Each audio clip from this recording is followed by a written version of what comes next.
পেখম যদি কাকের উপরে পরানো হয়, কাক কি ময়ূর হয়ে যায়? নাসিরউদ্দিন পাটোয়ারির এক বিস্ফোরক ফেসবুক পোস্ট, আর তাতেই তোলপাড় পুরো নেট দুনিয়া। কোরবানির হাট থেকে বাঁচিয়ে ডোনাল্ড ট্রাম্প নামের আলোচিত মহিষটিকে জাতীয় চিড়িয়াখানায় পাঠানোকে তিনি আখ্যা দিয়েছেন এক আন্তর্জাতিক মহিষ ডিপ্লোম্যাসি বা মহিষ কূটনীতি হিসেবে। সরকারের এই পদক্ষেপকে এক দূরদর্শী ও রণকৌশলী সিদ্ধান্ত বলে স্বাগত জানিয়েছেন তিনি।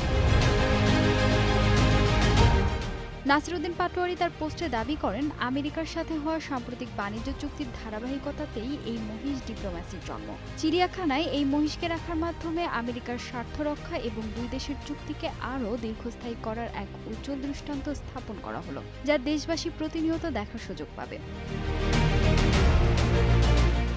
এই পদক্ষেপের ফলে একদিকে যেমন দেশের পশুপ্রেমীদের মন জয় করা সম্ভব হয়েছে, অন্যদিকে ঢাকার চিড়িয়াখানাও সমৃদ্ধ হয়েছে। শুধু তাই নয়, নাসিরউদ্দিন পাটোয়ারির মতে এই বিশেষ কূটনৈতিক চাল ভারতের গোরক্ষা আন্দোলনকেও দারুণভাবে প্রভাবিত করেছে এবং ভারতের প্রধানমন্ত্রী নরেন্দ্র মোদীর পক্ষ থেকেও ধন্যবাদ আদায় করে নিয়েছে। পাশাপাশি এই পুরো উদ্যোগের মাধ্যমে কিছুটা অর্থনৈতিক স্বাবলম্বিতাও অর্জিত হয়েছে। এই আলোচিত ও সফল কূটনৈতিক উদ্যোগকে দেশবাসী ছড়িয়ে দিতে সরকারের কাছে একটি ভিন্নধর্মী দাবিও জানিয়েছেন তিনি। নাসিরউদ্দিন পাটোয়ারি জোর দাবি তোলেন, সরকারের প্রাণী মন্ত্রণালয়ের উদ্যোগে এবং সরকারি অর্থায়নে প্রতিটি ইউনিটে যেন এই খুশিতে আনন্দ শোভাযাত্রা ও অভিনন্দন মিছিলের আয়োজন করা হয়।